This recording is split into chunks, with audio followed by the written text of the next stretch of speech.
नमस्कार। सतर्क रहिए, सावधान रहिए। हमने पहले ही आपको कहा था कि किस तरह से पाकिस्तान अपनी नापाक कोशिशें कर रहा है। अब हनी ट्रैप के माध्यम से हमारे सेना के जवानों को अपनी तरफ खींचकर उन्हें यानी कि उन्हें जासूसी के तौर पर उन्हें इस्तेमाल किया जा रहा है। आखिर पूरी खबर के आपके साथ साझा करेंगे। हमने पहले ही कहा था पाकिस्तान साइबर यानी कि स्ट्राइक करने के लिए पूरी तरह से कोशिश में है कि हमारे जवानों को किस तरह से हनी ट्रैप में फंसाया जाए और उनसे फिर खुफिया जो जानकारियां वो ली जाए। एक बड़ी खबर आ रही, बताना चाहेंगे। सीआरपीएफ जवान निकला पाकिस्तानी जासूस।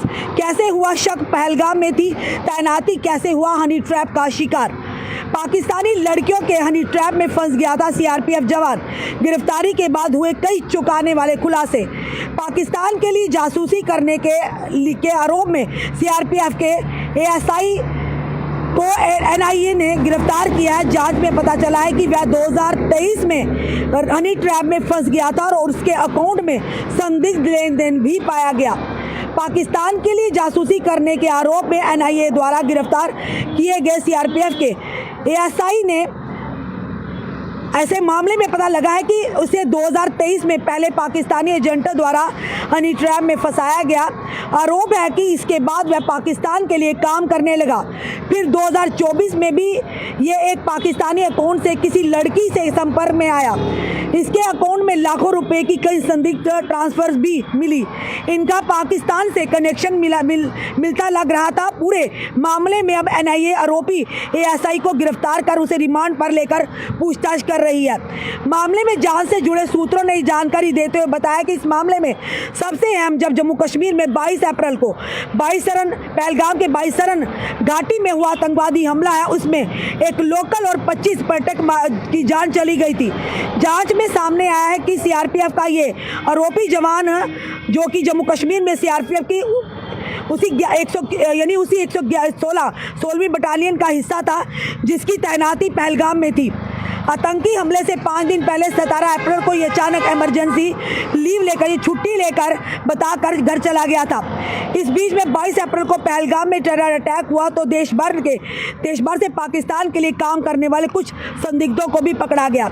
इसी कड़ी में सीआरपीएफ की एक स्पेशल यूनिट को, जो अपने जवानों के सोशल मीडिया हैंडल और अन्य गतिविधियों पर खुफिया तरीके से निगरानी रखती है, उस यूनिट को आरोपी एएसआई के सोशल मीडिया अकाउंट में कुछ संदिग्ध नजर आया। तुरंत मामले की बारीकी से जांच शुरू कर दी गई।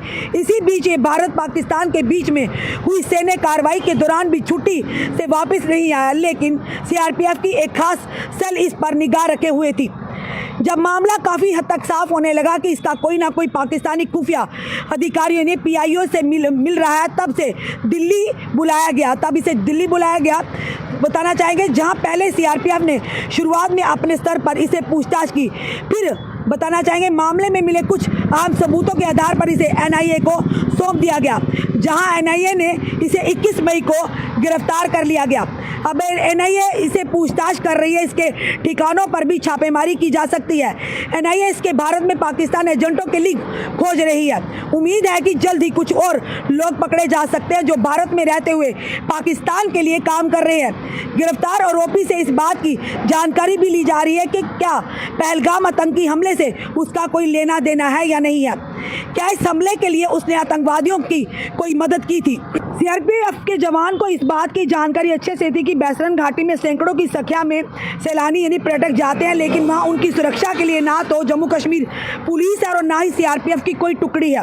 वहीं कर ऐसे में जानकारी जुटाई जा रही है कि कई आतंकियों के लिए लोकल स्तर पर इनपुट देने वालों में से ये भी तो नहीं एक है। बहरहाल पूरे मामले की गंभीरता से छानबीन की जा रही है। इसके लिए एनआईए ने एक टॉप ऑफिसर आरोपी एएसआई को खुद इंटेरोगेट कर रहे हैं। इस काम में आईबी चुपचाप तरीके से काम कर रही है। ये एक बड़ी खबर है। यानी बाहरी दुश्मनों से तो हम लड़ सकेंगे, पर देश के अंदर जो छुपे गद्दार हैं उन्हें कहाँ ढूंढेंगे। यानी जो देश का खाते हैं, देश में रहते और गद्दारी और काम जो पाकिस्तान के लिए करते, जो हमेशा आतंकवाद को बढ़ावा देता है, जो हमेशा मासूमों को निशाना बनाता है, मासूमों का खून बहाने के लिए हमेशा आतंकी फैक्ट्रियां चलाता है। तो इसी के चलते आपने देखा कि जम्मू के एक यानी कि अगर बात करें ज्योति मल्होत्रा के बाद एक ऐसे चेहरे बेनकाब हुए हैं जो भारत में रहकर पाकिस्तान के लिए काम करते थे। और इसीलिए हमने कहा कि साइबर स्ट्राइक के माध्यम से भी अब पाकिस्तानी लड़कियां जो हनी ट्रैप में हमारे जवानों को फंसा रही हैं और उसके बाद उन्हें इस तरह से फंसा जाती है कि ताकि वो जब भारत की जो खुफिया जो खबरें हैं वो पाकिस्तान तक पहुंचाए। इसी तरह से इस सीआरपीएफ के जवान को भी फंसाया गया और फंसाने के बाद वो पूरी तरह से उस हनी ट्रैप में आया और भारत की जो खुफिया जो जानकारियां थी वो पाकिस्तान तक पहुंचाता था। और अब ये भी खंगाला जा रहा है कि 17 अप्रैल को उसने छुट्टी ली, इमरजेंसी लीव लेकर घर चला गया और 22 अप्रैल को वहाँ पर हमला हुआ। और ये देखने की कोशिश की जा रही है क्या सीआरपीएफ के जवान की कहीं आतंकियों के साथ कोई सांठगांठ तो नहीं, कहीं उस हमले में इसकी भी कोई भागीदारी तो नहीं। इसे पूरी तरह से खंगाला जाएगा, वो आने वाला समय बताएगा क्या निकल कर सामने आता। फिलहाल आपका क्या कहना है ज़रूर बताइएगा और इस वीडियो को शेयर कीजिएगा। जुड़े रहिए ऐसे हमारे साथ अगले अपडेट के लिए। जय हिंद, जय भारत।